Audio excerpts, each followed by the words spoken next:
Hey everybody, Andrew Stanley here. We are out and about for the You'll Be Glad You Did series. We're giving out free advice, and also I'm hoping to get some free advice. So, really hoping that we'll be glad we did this.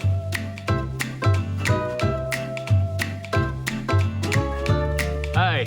What's up? How's it going? Good. Andrew. Marcus. Thank you for getting ready to give me some advice. I was hoping that you would give me advice. Okay. Always attend church when you can. Yeah, I've received that.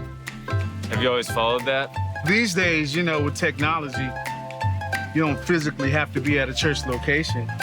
Yes, you can you watch do. it online. I'm very unassertive, and I want to be more assertive. Yeah. So how can I do that? Even if you don't know everything, act like you know everything and you'll learn it on your way. I already knew that. Yeah. How can I be a better listener?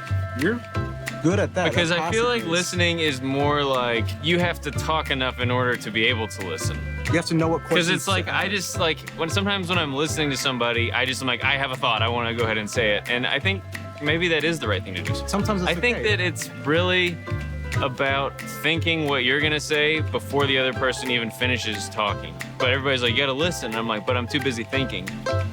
I'm getting married in 1 month. Okay. What advice can you give me? Take your time deciding on if and when you want children. I love that advice. My fiance will hate that advice. Also, do a background check on him. I had not thought of that, but it seems like that could solve some huge problems down the road. What colleges do you think are the best? I was at a homeschool convention. I don't really want to get into why, and they were advertising virtual from home college. So you kind of go your whole life. You get born and go to your house, your baby, and you do homeschool, right? And then it's like, oh no, homeschool's over, got to go to college into the real world. Not so fast. Virtual reality college. You do that from home. Then you get a job where you work from home, and then you die at home, and you just never have to leave home. You have a card. What's your name? We coming to see you. Andrew Stanley. He's not Andy Stanley. That's You not. got some ID? I know what he looks like. No, I'm Andrew Stanley. Oh, Andrew. But that's the same I'm thing. always getting confused for that guy. What about money?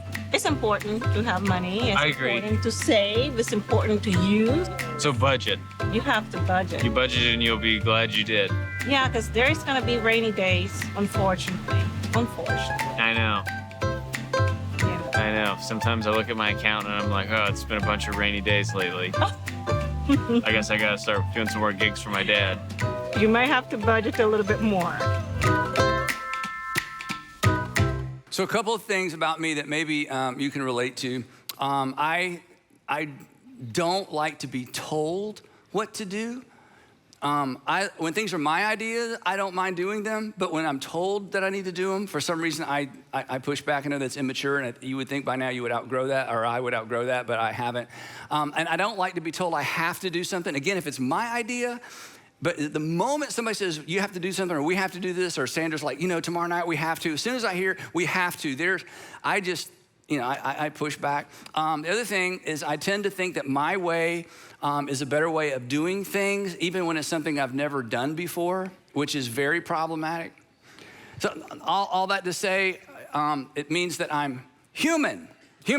Any other humans in the room? Do we have any other humans in the room that just still haven't outgrown, being told what to do? You think after about 16, it's like, oh yeah, I should just say yes and go along.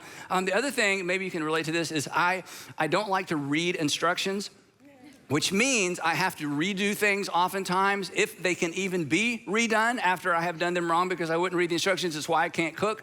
Sandra says all the time, look, anybody who can read instructions can cook. And I'm like, I know, but I just can't follow instructions very well, and it's why I can't cook. And then, last thing, maybe you can relate to this, and this is your season of life. We've been married 34 years, but when we got engaged, somebody started talking about premarital counseling, and it wasn't such a big deal way back then. And I remember thinking, and back then it was all guys, it's like, so we're gonna go sit and some guy that I don't even know is gonna tell me how to run our relationship? I don't think so. And besides that, marriage, how hard can this be, right? But we did do premarital counseling, and I'm so glad we did. And Sandra is so glad that we did.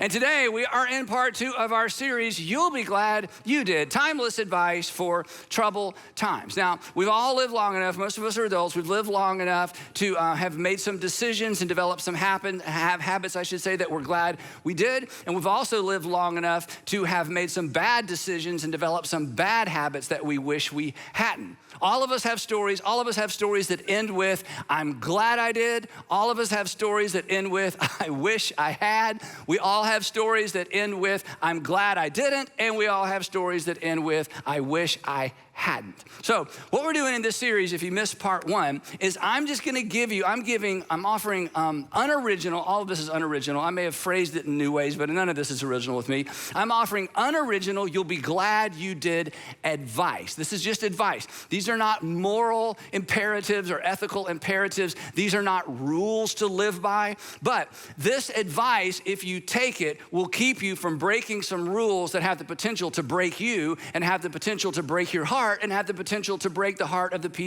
people that you care about the most. Now, this advice, we said this last time, is like the advice you give. All of you have given somebody advice along the way, whether they've taken it or not. We love to give advice. And you'll notice the advice that you give, this advice is like the advice you give. It sort of sits between the rules, okay? This advice sits between the rules. This isn't right versus wrong, moral versus immoral, ethical versus unethical. It actually resides in the realm of wisdom. This is wisdom advice, and generally that's what advice is. It's not, should I break the law or not break the law? It's never that clear. It's wisdom. And wisdom, and our working definition for wisdom is simply insights informed by the knowledge that life is connected. Insights that are informed by or fueled by the fact or the observation or knowledge that life is connected. And my life is connected, we're talking about that one thing leads to another. You can make a decision or a series of decisions in one season of life that impacts or shapes or determines what happens in the next season of life. Life is connected. That one thing leads to another. That today's decisions show up in tomorrow's realities. And that's what wisdom is. Wisdom is looking at the dilemma, looking at the problem I'm trying to solve, looking at the options before me and asking what's the best option for me in light of the fact that life is connected and this decision will have an impact that may follow me perhaps the rest of my life or at least into the next season of my life. My past is in some way going to show up in the future. Now, of course, this is the lesson that every parent tries to impart to their children, but for some reason as adults, we don't think sometimes it applies to us or we just lose sight of the fact of how much it applies to us. So that's the introduction. Today I want to jump in. So today's You'll Be Glad You Did, timeless, unoriginal advice is just one word. And the word is listen, which is very odd advice to give to a group of people sitting quietly in rows facing forward. I realize, okay? You don't have much choice. And I also realize that without context, because some of you are already thinking this because you're smart people, you're way ahead of me. Without context, this isn't necessarily always good advice. But we're mature, so let me couch this because you know where I'm going with this. If we're honest, no one has to tell us or advise us to listen to what we want to hear, right? I mean, how many times do I have to tell you, order dessert? You know, that's never happened, right? Lease the car, buy the shoes, call him back, move in, blame her, blame him. Don't call, just text. Don't apologize, it wasn't your fault, right? I mean, nobody really has to lean in and advise us, you know, because when we hear things we already want to do, it's like, absolutely, that doesn't take listening skills because confirmation bias is strong in all of us. Nobody has to say, listen to me when we're hearing something that we wanted to hear and, you know, basically moves us in the direction we were already moving in. We don't lean into advice that feeds an appetite because nobody needs to advise us to follow an appetite. We just do that naturally. But it's pausing, it's unfolding, uncrossing our arms, and agreeing to listen to what we don't want to hear. That's what we're talking about. That's the challenge. That's today's advice. And that is maturity. When you are willing to listen to what you don't want to hear when you need to hear it, that's maturity. You know what that does for you? And this should cause all of us to just embrace this immediately. This puts you ahead of the pack. This puts you ahead of everybody else. It keeps you out of trouble. It ensures that you're going to write a story that you will be proud to tell to your children and your grandchildren. That's what this does for us. But the reason we have to talk about it is because it's not natural, right? I mean, as I said a few minutes ago, I mean, I still kind of hang on emotionally, I think, at times to my adolescent ways in terms of I just don't want to be told what to do. And once I have an idea, I don't really want to hear the information that makes it sound like a bad idea because I want to do what I want to do. Natural is tell me what I want to hear. In fact, I gravitate to these people, don't you? I gravitate to this advice. It makes me feel smart. It makes me feel secure. It just confirms my bias, right? So don't, if you're not going to tell me what I want to hear, then just don't tell me anything at all. Now, if you're not a religious person or a Christian person, that's fine because this, what we're talking about so far, this is just for humanity. This is just for all of us. And this next thing I'm going to say, this may be the big takeaway for you because, where we go after this, you may decide, nah, I'm not going to do any of that. But this next statement, and this is kind of clunky the way I wrote it, but this is so important and it connects to something we talked about last time. Refusing to listen to what we don't want to hear that we need to hear is a gateway decision. Refusing to listen to what we don't want to hear that we need to hear is a gateway decision. Here's what I mean by a gateway decision. The worst thing you've done in your life, the thing that created the greatest regret of your life was not listening. But refusing to listen was a gateway to the thing that perhaps you wish you could go back and undo, unlive that season of life, that weekend, that marriage, that whatever it might be, that relationship, that financial decision. It wasn't refusing to listen wasn't the worst thing you ever did, but refusing to listen was the gateway to the decision you would give anything to go back and undo. But some of the worst things you've done, again, some of the worst things I've done, I would not have done if I had listened. And again, this goes back to what we talked about last time. Don't forget this, that our greatest regrets are always, and there may be an exception, but it's an exception. Our greatest regrets are always preceded by a series of unwise decisions. And refusing to listen to what we need to hear is an unwise decision that often sets us up for regret. That's why I say refusing to listen is a gateway decision. Now, I noticed nobody's writing any of this down, and that's fine. You don't need to. I mean, there may be some note takers. I'm a note taker. You don't need to write this down. You know why you don't need to write it down? You already know this. We all already know this. That's why it's so crazy. And the reason we know that what I'm saying is true is because we've been on the other side of this. Every single one of us has watched a friend, a family member, a neighbor, somebody at work, somebody that we care about begin to or move in an unhealthy direction or begin to make a bad decision, or we hear that they're about to make a bad decision, and we've thrown ourselves in front of them and said, whoa, look. And you have tried your best to kind of head them off at the pass and keep them from making that decision, and they refuse to listen. And the odd thing was, you predicted their future. You knew exactly what a disaster it was going to be. I mean, when things didn't work out relationally or financially or that career decision or they decided to move to that other city, when it didn't work out, you were not surprised. It was so clear to you that they were making a bad decision. Don't go there. Don't call him back. Don't call her back. Don't move there. Don't take that trip. Don't take that job. It's so obvious, but they just couldn't see it, right? From the outside looking in, I mean, again, in fact, some of you, it was this week or maybe the last couple of weeks, maybe with one of your kids or maybe one of your adult kids, which is always so tenuous. From the outside looking in, it's so clear. And that's the point of this message. That's why we're talking about listen. Because to the people outside of you and outside of me, some of the decisions we're making or about to make or the options we're considering, it is so clear to them. And oftentimes it's not just one person, there's a them.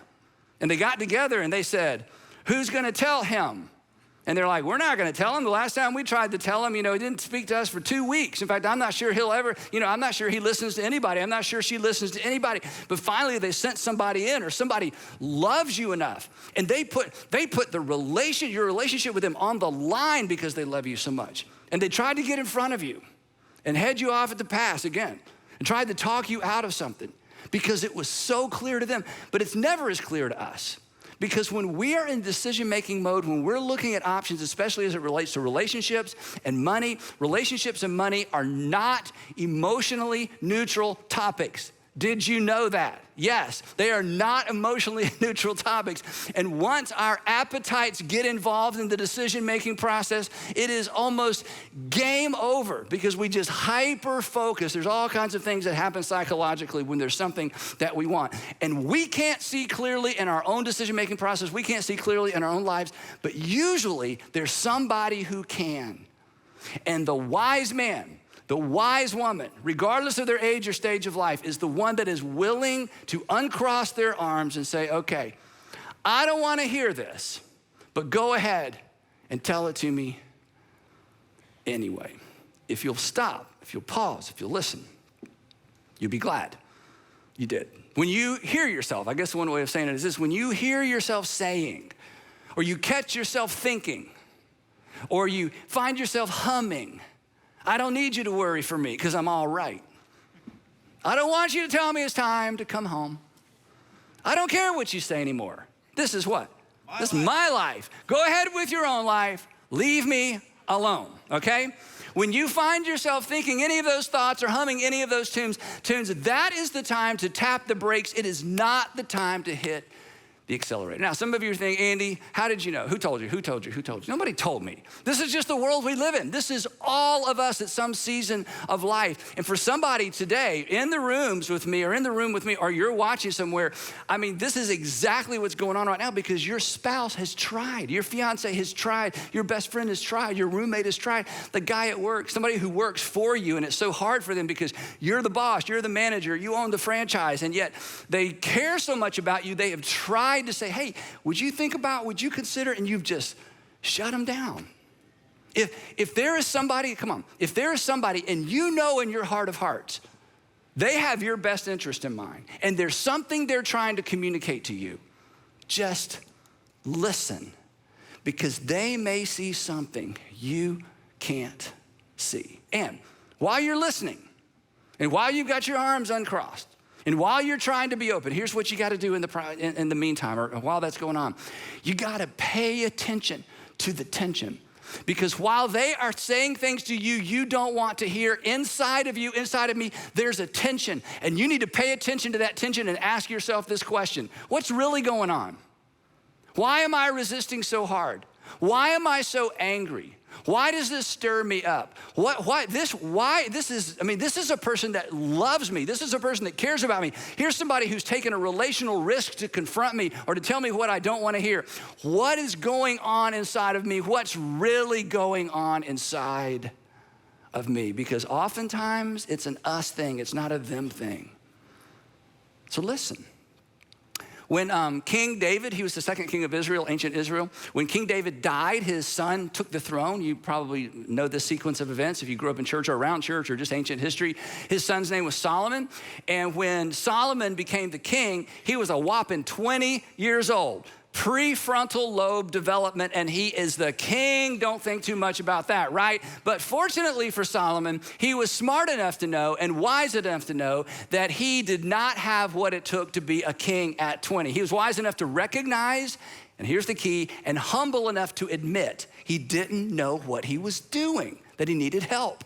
So his biographer actually documents a prayer that Solomon prayed and documents what happened in response to that prayer. And there's so much packed in here, and this is such a great model and of the posture that all of us should live with regardless of how long we've lived. Here's what his biographer said that Solomon prayed. Here's his prayer. Now, Lord my God, you have made your servant king. First of all, this is a huge recognition. The people didn't make me king. You made me king. I'm king because you are the sovereign God who controls the destinies of all people. You have made your servant king in place of my father David, but I'm only a kid. I'm only a child. I mean, the humility and the recognition, it's remarkable. I'm only a little child. And I don't know how to carry out my duties. I don't know how to be king. I mean, this is the perfect start. This is the right posture. In fact, this is the posture we should all maintain throughout our lives. I only know what I know, but I don't know everything I need to know. Then verse 9, we're skipping to verse 9, says this. So here's his prayer. So Lord, give your servant a discerning heart. You know what discerning heart is? Discerning is, here's all the information, here's everything going on, and I've got to navigate all this so at the end of the day, I've made the right decision and end up where I need to be. Give me a discerning heart. That there's no real map. I've never lived in this season before. I've never navigated what I've navigated before. I've never raised a child before. I've never been married before. This is my first career. This is my second opportunity with this industry. This is a new city. This is a new school. Give me a discerning heart to govern your people and to distinguish between right and wrong. For who is able to govern this great people of yours?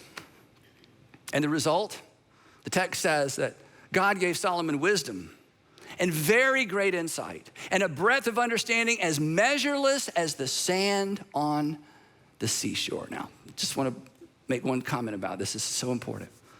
We all know that water follows the path of least resistance. Wisdom does as well. Water follows the path of least resistance. Wisdom does as well. And the least resistance when it comes to wisdom is humility. The recognition that I don't know everything I need to know, that I don't necessarily have it all together, that this is a new season for me. Humility equals receptivity. Pride always equals resistance. I don't need to hear that. I know that. Yeah, I've heard that before. Thank you, but you've never walked in my shoes. Thank you, but no thank you. And the outcome of Solomon's decision, his prayer and God's answering his prayer is that his fame spread to all the surrounding nations. If you read his story, men and women, kings and queens traveled to sit at Solomon's feet and to sit and listen to his wisdom and ask him questions. Now, I grew up on this story, and one of the things that years and years and years ago that I thought was so fascinating, it's what got me interested in this topic, so fascinating and honestly a little bit surprising, is that the man, Solomon, the man who needed advice least of all. Here's the guy, he doesn't need anybody's advice because he's the wisest man on the planet, according to his biographer and the people that were around him. He's the wisest man in the kingdom. He doesn't need anybody telling him what to do. He doesn't need anybody's advice. But he wrote more about seeking advice and the consequences of resisting advice than any other ancient writer or philosopher, and more than any other author of any of our scripture. Because in his extraordinary wisdom, he understood the value of wise outside counsel. Here's just a few statements that you find scattered throughout his Proverbs. Instruct the wise, and they will be wiser still.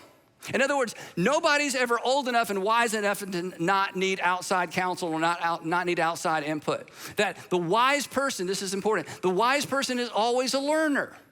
They're never the expert to the point where they don't need any more expertise or any more outside counsel. The wise person is always in learning mode. They resist the temptation and the tendency to do this. They resist the temptation to say, hey, I'm going to wall people out because I think I know everything I need to know.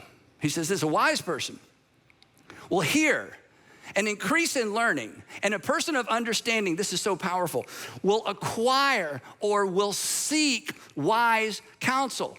A wise person seeks out or acquires input from the outside. They don't wait to be told, and they don't have to be sold.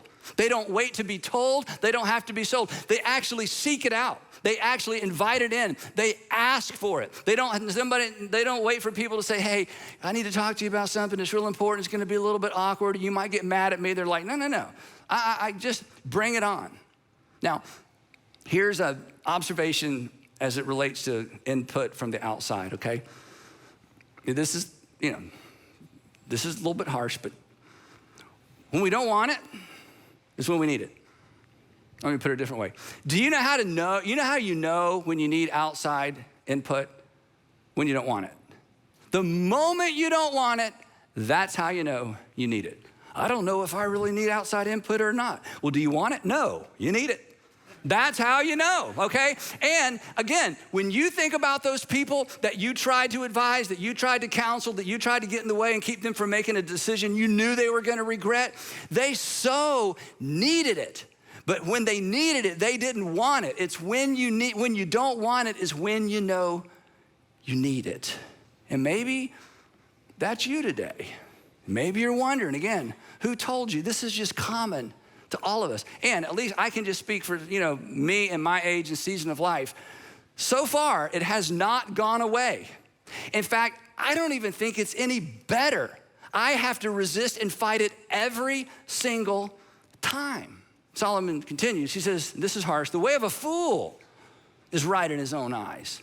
Now, there's a person that says, look, I got it all figured out. I don't need any counsel or advice. I don't need to read that. Don't give me another article. No, we can't sit down and talk about it. No, I'm not going to do that. No, I'm not going to meet with them. No. He says, okay, Solomon says, that person's a fool. And what is a fool? Well, in the book of Proverbs, in the writing of Proverbs, in the teaching of Jesus, a fool is someone who attempts to live life as if life is not connected, that today doesn't impact tomorrow, that there is no creator, that everything is 1,100% random. So it doesn't matter what I do today because I can figure out how to fix it tomorrow. Solomon says, that's a fool.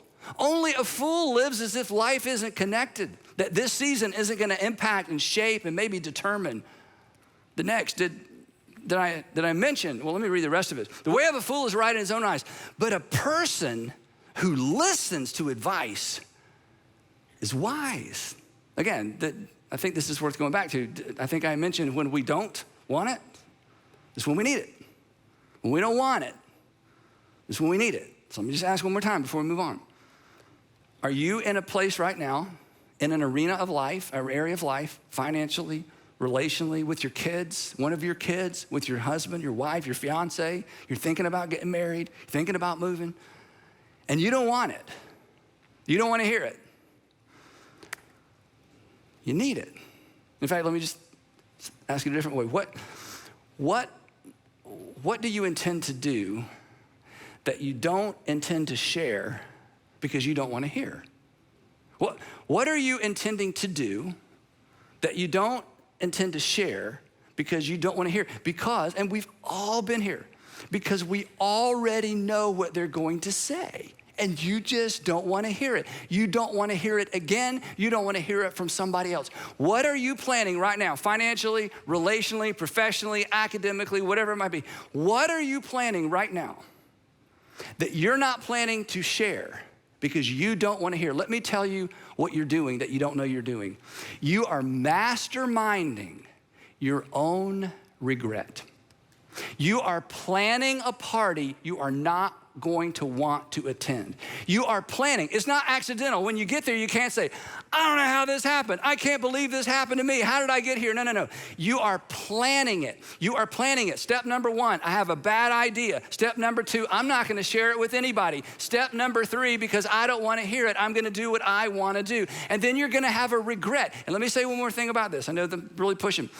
It means you're selfish, and you don't want to be selfish. You don't even like selfish people. You do not think you're a selfish person, but let me just say, if you are planning something that you're not willing to share because of what you don't want to hear, you are selfish, because when your regret shows up, when that season comes, when you reap what you've sown, it's not just going to impact you. It's going to impact the people that depend on you. It's going to impact the people who love you. It's going to impact the people that when things aren't going well for you, they have a hard time sleeping at night because they love you. And to not factor that in and to not consider that, it means you're selfish. It means we're self-centered. It means, going back to what Solomon said, this is the big picture. It means we're trying to live our life as if life is not connected. Not only does today impact tomorrow, your decisions impact the people around you and the people who love you and most and care for you most, because not only is life connected, you're connected. So what are you intending to do that you don't intend to share because you don't want to hear? You are masterminding your own regret. Moving on.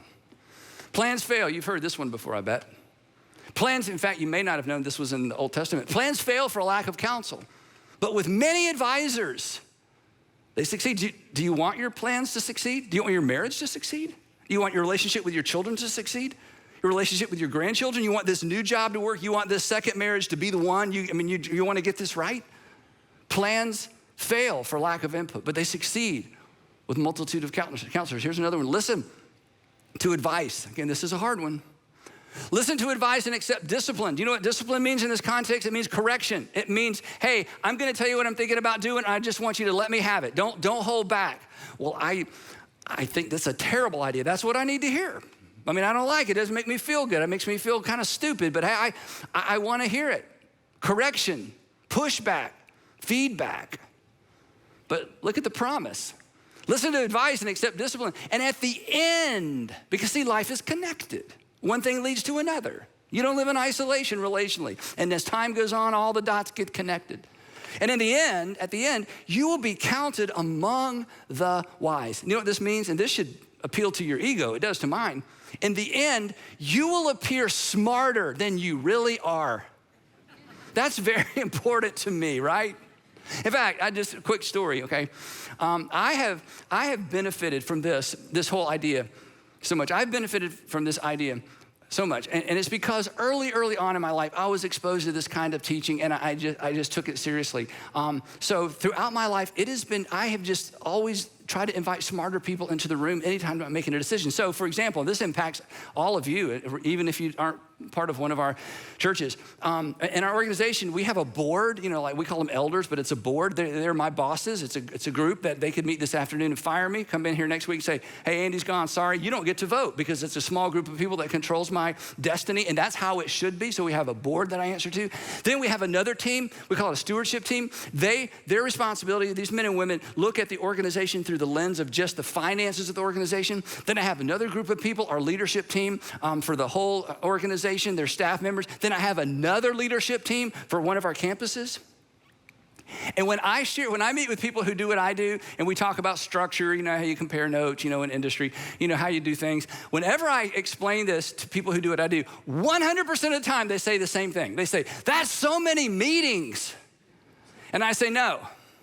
That is so many wise men and women who have access to me to ensure that we guard and guide this organization responsibly. That's what that is. They make me look way smarter than I actually am. I am the hood ornament that gets all the credit. Catch a few bugs as well, but I am the hood ornament that gets so much credit for decisions that I made with a group of people who are way smarter than me. And over and over and over through the years, they have talked me out of some really dumb decisions. Because of what Solomon says, he says, you shouldn't be surprised by this.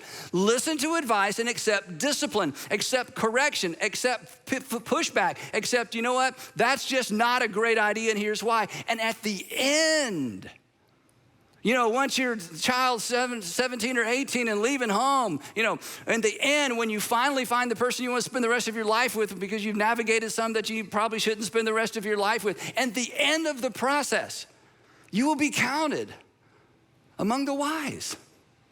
Isn't that what we all want? And Solomon says, the way you get there isn't by being the smartest person in the room, or even being the wisest person in the room, or being the most educated person in the room. You are the person that is most open to the counsel and the wisdom of others, even when it's uncomfortable, and even when it hurts, and even when it shuts you down. When I was a young leader years ago, I held on to this myth, and maybe you can relate to this, the myth that extraordinary leaders, they gave advice, but they never sought advice. They didn't take it because they didn't seek it, and they didn't take it because they didn't need it. I mean, look at them go. I mean, they were just extraordinary leaders, and I just thought they just are born extraordinary. How do you get to be that extraordinary? And then I had the opportunity through the years to meet some really amazing men and women who've led extraordinary organizations, for-profit, nonprofit, and I've discovered the ones that I have the most respect for, it's just the opposite. In fact, I've had conversations with people who are way more accomplished than me, and they kept asking me questions. I had a hard time getting my question in. They continued to learn. They were wide open. They didn't feel like they had the corner on the market in their industry or on any market. They were so curious, and they listened because they knew what some leaders never understand, that leaders who refuse to listen are eventually surrounded by people who have nothing helpful to say. Leaders who won't listen push the smart, talented, mature people away. And what's true in your organization or in organizational life is true in our personal lives as well. People who refuse to listen are eventually surrounded with people who have nothing helpful to say, or those people decide, I'm not going to say anything because I tried. Here's something you thought about people you know. Here's something you said perhaps about people you know. Don't waste your time. Don't waste your time. She can't hear you. He can't, you can talk to him if you want, but he can't hear you. He won't hear you. I tried. They don't listen. You know, you're wasting your time. And if that is true of you, you don't know it. Because nobody's gonna tell you, or they'll try to tell you, but you'll just write them off. So, listen. What does it hurt? Well, it hurts your feelings, right? And it hurts your ego, and it hurts your pride. Me too. But so what? Because at the end of the day, it's the wise who succeed because they're discerning and they navigate life and they navigate parenting and they navigate marriage and they navigate money and they navigate business better because they understand life is connected and they are connected. So to wrap up, I want to give you 4 quick statements regarding what to listen to, how to listen, and who to listen to. 4 statements. There's so much more to say on this. Obviously, there's volumes of things have been written on this topic. So I'm not trying to be exhaustive, obviously, but here are 4 things, and maybe I love these 4 things because they helped me. So number one, avoid the genetic fallacy, which sounds strange. Here's what the genetic fallacy is. Some of you know. The genetic fallacy is discounting information based on the source of the information rather than the merit of the information. It's discounting information or advice based on the source rather than the merit. Now, all of us struggle with this. You see somebody and she wants to give you advice and you're like, look at her family. I mean, what's she gonna tell me how to raise my kids? I mean, have you seen her kids? They're a mess, right? We do this. That's the genetic fallacy. In other words, anything she tells me, nothing she says to me could possibly be true or helpful. Look at her, look at the source. That is a mistake. The truth is, and this is kind of extreme, but just, so you'll remember it, bad people can give good advice. Bad people are capable of good advice. Don't buy the lie of cancel culture. And everybody's against cancel culture, but it's so easy to follow. That's what cancel culture is. It's like, no, their marriage failed. I can't listen to anything they have to say about marriage. Look at their kids, look at his business, look at their finances, look at their own health. I mean, you're gonna give me health? I mean, seriously? I mean, it's just easy to go there. Cancel culture, I mean, this cancel culture basically lowers the IQ of the entire culture. That's what cancel culture does. Or to say it, more specifically, if you suddenly forgot everything you've learned from an imperfect person, you would forget everything you know, including your name. If you suddenly forgot everything you've learned from imperfect people, you would forget everything you know, including your name. Me as well. So this is silly. And Christians, we should be so above this. Because we're the people that embrace the grace and forgiveness and the mercy of God. We believe that Jesus came into an imperfect world where everybody got most everything wrong and loved us anyway. So because of the foundation of grace and mercy in our own lives, we should be the people that are able to look past people's failures, people's faults, and tease out and be able to take away the merit of what they have to say, regardless of what they've done or how they fail. But that's very, very difficult to do. Number 2, let's move on. Don't assume expertise in one area makes you an expert in every area. This is kind of a guy thing. I'll just be honest, okay? Okay, but because success is intoxicating. Success is intoxicating. You think you're better than you really are. And when you're extraordinary or pretty good or recognized in one area, you think you're just pretty good in every area. That is absolutely not the case. And sometimes people who are super successful professionally, they struggle relationally because there's 2 different sets of tools, right? The more successful we are somewhere, the smarter we think we are everywhere. I was a kid once. I know how to raise one. Yeah, you had a surgery once too. Yeah, you can do surgery? Well, that's different. Well, that's the same logic. Since I had one, I can do one. No, that's crazy, right? Number 3, moving on. Don't confuse experience with insight. Don't confuse experience with insight. I mean, you've said it, you've heard it. Well, I wasn't born yesterday. Well, we knew that. So? This is not my first rodeo. Well, that just means you're good at rodeos. I've been around the block a time or 2. That just means you're dizzy. I don't know what that means. That just, you know what this really means? It just means you're old. Not necessarily wise. This is very important, okay? Experience doesn't make you wiser. Evaluated experience makes you wiser. The person that doesn't do an autopsy on their failure and grow from it, they're not gonna get any better. They're just creating a rut. Doing the same thing over and over and over, that just creates a rut. That doesn't create wisdom. Evaluated experience makes us wiser. Don't confuse experience with insight. Don't confuse experience with insight. Just because you've had a lot of experience, don't just say, well, then I don't need to hear from anybody else. That's just absolutely not true. Number 4. Listen for, I know. We talked about this last time, but we got to come back to it. When you hear yourself saying, I know, what you're really saying, you need to understand the person on the other side of you, here's what they're hearing. Shut up. Go away. I know. That's how you feel when somebody says, I know. When you hear, listen, when you catch yourself thinking, hearing, I know, you need to uncross those arms. That may be the moment that you need to hear what you don't want to hear the most. Knowing, as we said last week, knowing doesn't equal doing. One doesn't necessarily lead to the other. And knowing without doing is worse than not knowing, because according to the book of Proverbs, according to Solomon, knowing and not doing makes you a fool. You're living as if life isn't connected. I know what I ought to. I know what the best thing is. I know the wise thing, but I'm just not going to do it. Solomon would say, you're a fool. Again, you're masterminding your own regret. So, wrapping up. We've all said it. We've all thought it. I should have listened. I should have listened. Refusing to listen is a gateway decision. It leads to regret. We've all thought, or we've all said, I should have seen that coming. Odds are somebody saw it coming. And they either felt so shut down they weren't even gonna try, or they tried to tell you and you just wouldn't listen. Or they would have told you they saw it coming if you had or I had invited them into the decision-making process earlier. The bottom line is, for me and for you, somebody can see what you can't see. Somebody can see what you can't see. And somebody who cares about you, who can see what you can't see, why would we not listen? Why would we not just uncross our arms? Why would we not say, okay, I know this is gonna hurt. I know I may have heard this before, but you know what?